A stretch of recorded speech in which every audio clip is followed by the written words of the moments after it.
Hello दोस्तों, मैं आपका दोस्त जितेंद्र धड़ोकिया फिर से आपके सामने हाजिर हुआ हूँ। दोस्तों, आज हम बात करेंगे मॉक टेस्ट जो कि निमी ने तैयार किया है।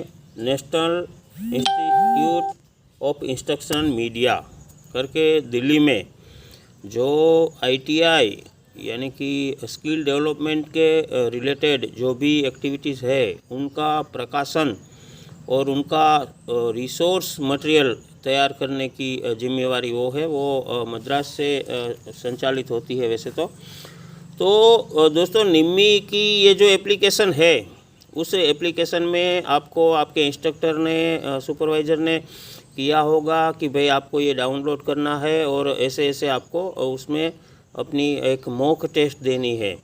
बहुत सारे बच्चे ध्रांगध्रा से, कोई बड़ौदा से, पूरे गुजरात में से कई बच्चों ने फ़ोन कॉल किया, कई ने व्हाट्सअप किया।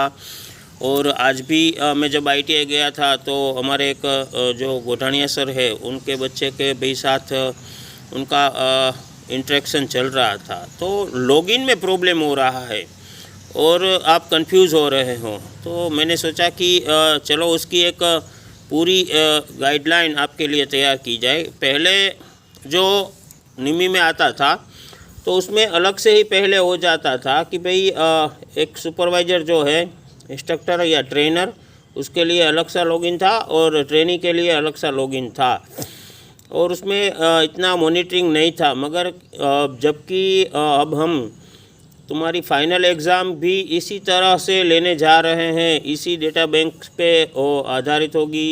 यहीं पैरामीटर होगा टाइम का, एग्ज़ाम का जो टाइम आपको दिया जाएगा, एग्ज़ाम के क्वेश्चन जो आएंगे सब इसी तरह के होंगे। और बहुत सारे बच्चे ये भी पूछ रहे हैं कि ये टेस्ट, तो ये टेस्ट ही है, ये मॉक टेस्ट इसको कहते हैं। मॉक टेस्ट माने तो आप एक प्रैक्टिस के लिए किया जाता है और उसका अभी आपके जो सुपरवाइजर इंस्ट्रक्टर है वो अलग से लॉगिन करेंगे और वो आपको एग्ज़ाम का एक शेड्यूल देंगे। तो उस वक्त आप जब एग्ज़ाम देंगे तो आपने कितना परफॉर्म किया है वो देख सकेंगे। तो यूँ समझिए कि आप जो अपने मोबाइल में कर रहे हैं उसका एक पूरा मॉनिटरिंग आपके सुपरवाइज़र के हाथ में पावर दे के दिया गया है। तो आपको करना क्या है कि आपने सब डाउनलोड करना तो मेरे ख्याल से सीख लिया, अभी आपको उसकी कोई ज़रूरत नहीं है। फिर भी मैं आपको बता दूं कि आप अगर प्ले स्टोर के अंदर जाएंगे तो प्ले स्टोर में आप अपना लॉगिन करके निमी जब करेंगे आप, तो निमी के आपको ये एप्लीकेशन निमी बुक की ऐसी एप्लीकेशन मिलती हैं। आपने देखा होगा और आप यहाँ तक तो मेरे ख्याल से बहुत आसानी से पहुँच जाते हैं। यहाँ तक जाने में कोई आपको दिक्कत है नहीं। अब की जो असली दिक्कत आती है वो आपको वहाँ से लॉगिन करने में आती है। तो मैं पहले यहाँ से लॉग आउट हो जाता हूँ, तो आपके सामने बिल्कुल ऐसी स्क्रीन आएगी जो आपको लॉगिन करने के लिए ऑफ़र करती है। अब आप सिर्फ यहाँ पे जो पहले वाला था आपका आईडी या पासवर्ड ऐसे डाल के करेंगे तो ऐसे नहीं होगा। अब आपको यहाँ से लॉगिन करना है, तो लॉगिन करने के लिए यहाँ पे आप कंफ्यूज हो जाते हो। CTS स्टूडेंट के मायने ये है क्राफ्टमैन ट्रेनिंग स्कीम के स्टूडेंट। क्राफ्टमैन ट्रेनिंग स्कीम के स्टूडेंट माने तो हम ITI वाले स्टूडेंट, जो ITI के स्टूडेंट है उनको यहाँ पे क्लिक करना है, वो उसका रोल है। दूसरा वाला जो है वो CITS स्टूडेंट के लिए है, क्राफ्ट इंस्ट्रक्टर ट्रेनिंग स्टूडेंट। मतलब कि आपके जो सुपरवाइज़र है उनकी जो पोस्ट है वो जो एग्ज़ाम देते हैं उनके लिए जो है वो क्राफ्ट इंस्ट्रक्टर ट्रेनिंग स्टूडेंट के लिए है। तो तीसरे वाला है वो अप्रेंटिस के लिए है, जो ITI के बाद अलग अलग एस्टेब्लिशमेंट में जो लोग अप्रेंटिस में जुड़ते हैं ये लॉगिन उनके लिए है। और उसके बाद का जो है वो ट्रेनर का है, जो आपके सुपरवाइज़र इंस्ट्रक्टर जो है वो वहाँ से लॉगिन करेंगे, और जो लॉगिन है वो अदर्स का है। तो आपको CITS स्टूडेंट में जब आप क्लिक करेंगे तो आपके सामने ऐसा एक लॉगिन का पेज साइनअप का खुलेगा। इसमें आपका नाम डालना है, आपका ईमेल डालना है और मोबाइल नंबर डालना है। मेरे ख्याल से दोस्तों यहाँ पे आप थोड़ी केयर लीजिएगा, ताकि आपको जो ईमेल आईडी और मोबाइल नंबर है वो एक ही बार यूज़ होगा, दूसरी बार नहीं हो सकता है। आपका रजिस्ट्रेशन नंबर आपको जो आईटीआई में दिया जाता है, पहले आईटीआई का कोड नंबर, फिर आपके ट्रेड का कोड नंबर, फिर आपका कोड नंबर, ऐसा करके, या तो फिर आपको जो जनरल एडमिशन का रजिस्ट्रेशन नंबर दिया जाता है वो आपको डालना है। फिर यहाँ से आप कोई भी अपना जो ट्रेड है वो सिलेक्ट कर सकते हैं। आपका जेंडर सिलेक्ट करना है, आपका स्टेट सिलेक्ट करना है, और उसके बाद शायद हम जाएंगे तो इतने के बाद आपको अपना ये देखो यहाँ पे पूरा का पूरा एक साइनअप का, और आपको आपके सब इंस्ट्रक्टर ने ये भेजा भी होगा, मगर यहाँ से आप कंफ्यूज हो जाते हैं। तो अब आपको रजिस्ट्रेशन करने के लिए मेल फीमेल और गुजरात वगैरह करके यहाँ से साइनअप हो जाना है। फिर वहाँ से जाके लॉगिन करना है। आपको ये CITS स्टूडेंट में ऐसे लॉगिन करना है। फिर आपका प्रोफाइल जो है वो आपको अपडेट करना है।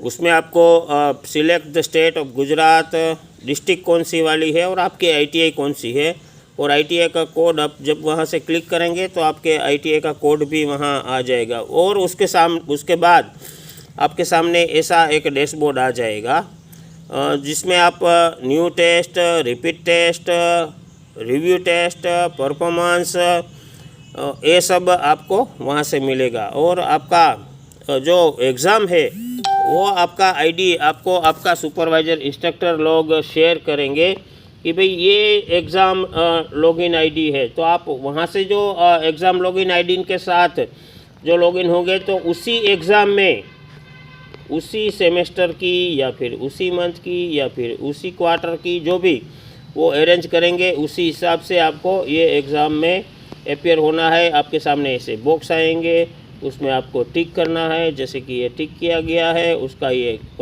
आंसर का स्क्रीन है। ये पूरा मॉनिटरिंग सिस्टम है। बच्चे ये भी पूछ रहे हैं कि सर एग्ज़ाम दे दिया, सबमिट करें कि नहीं करें। भाई आपको सबमिट करने का ही है। अगर आपको कोई क्वेरी है, डाउट है और आप ना करना चाहे तो फिर से देख लीजिए, ऐसा आपको पूछ रहे हैं। तो you have attended all the question, आपने सब क्वेश्चन अटेंड कर लिया है। Do you want to submit the test, अब आप सबमिट करना चाहते हैं।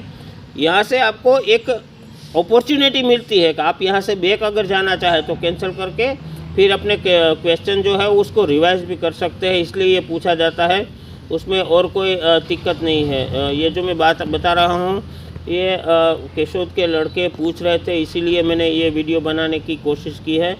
और आप अपने आंसर जो है वो भी यहाँ से अब देख सकते हैं। और आपको ऐसा करके अपनी टेस्ट सबमिट करनी है, और आपका जो इंस्ट्रक्टर है, सुपरवाइजर इंस्ट्रक्टर, वो देख लेंगे कि आपने कितना परफॉर्म किया है। और ऐसी आपको number of test, mock test दे के अपने आप को फाइनल टेस्ट के लिए तैयार करना है। दोस्तों आपको सबको मॉक टेस्ट और फाइनल टेस्ट के लिए ऑल द बेस्ट कहूँगा। और अगर उसमें भी कोई अगर दिक्कत हो तो आप कमेंट बॉक्स में लिख दीजिएगा, ताकि आपकी दिक्कतों का और भी हम आपको गाइडेंस दे सके। कोई भी घबराने की चीज़ नहीं है। आप 5-10 बार उसको करेंगे तो आपको आ जाएगा, और उसके बाद आपको फाइनल में जाना है। बहुत सारे वीडियो और भी है ITI एग्ज़ाम प्लेलिस्ट के अंदर, जिसमें आपको एग्ज़ाम की तैयारियाँ, 1-2 बच्चे पूछ रहे थे तो मैंने बोला था उसको कि भाई यूट्यूब के चैनल के ऊपर आप जब जाएंगे तो ये आपकी चैनल है, समझो जितेंद्र धोड़किया। तो जितेंद्र धोड़किया चैनल जब आप ऑन करेंगे तो आपके सामने ऐसा स्क्रीन आएगा। तो आपको प्लेलिस्ट में उसमें जाके, उसमें अगर प्लेलिस्ट में जाएंगे तो अलग अलग कैरियर का आपको कौन से वाला चाहिए, तो ये वाला है जो वो ITI एग्ज़ाम का। तो उसमें 13 जितने वीडियो है, उसमें भारत स्किल की एप्लीकेशन के बारे में बताया गया है। आपकी ES एम्प्लॉयबिलिटी स्किल का जो सब्जेक्ट है उसका भी एक ऐसा ही है, उसमें भी पूरा गाइडेंस है। आप उसमें भी देख सकते हैं, एम्प्लॉयबिलिटी स्किल का पूरा सब्जेक्ट की एप्लीकेशन है क्वेस्ट एयरलाइंस की ओर से, तो वो भी देख सकते हैं। भारत स्किल की है, फिर वंदे गुजरात चैनल के बारे में भी है, फिर गुजरात की जो वेबसाइट है, पोर्टल है, उसके ऊपर रखा गया लिटरेचर है, और भारत स्किल के ऊपर रखा गया लिटरेचर है। ये जब आप प्लेलिस्ट ओपन करेंगे तो आपको पूरी की पूरी गाइडलाइन मिलेगी। और एक लाइव सेशन भी हमने किया था 45 मिनट का, उसमें पूरी जानकारी दी गई है कि आपके जो 4 सब्जेक्ट है, इंजीनियरिंग, ड्राइंग, थियरी, प्रैक्टिकल और एम्प्लॉयबिलिटी स्किल, उसमें कौन सी एग्ज़ाम ऑनलाइन होगी, कौन सी एग्ज़ाम ऑफलाइन होगी, यानी कि आपको प्रैक्टिकल देना पड़ेगा। ये पूरा 45 मिनट का लेक्चर है। अगर आप डिटेल में जानना चाहे तो इसको देख लीजिएगा। इसमें मैंने जो बोला वो सब आपके लिए रखा गया है। ई लर्निंग मटेरियल का पूरा सेशन है, फिर वर्चुअल चैनल क्लासरूम में है, भारत स्किल का है, एम्प्लॉयबिलिटी स्किल का है, आपके कैरियर के टूल भी वगैरह सब रखे गए हैं। तो आप ज़रा उसको देख लीजिएगा, आपको पूरी जानकारी मिलेगी। फिर भी अगर कोई दिक्कत है तो आप मुझे कांटेक्ट कर सकते हैं, कमेंट में लिख सकते हैं। थैंक यू दोस्तों मेरे साथ जुड़ने के लिए।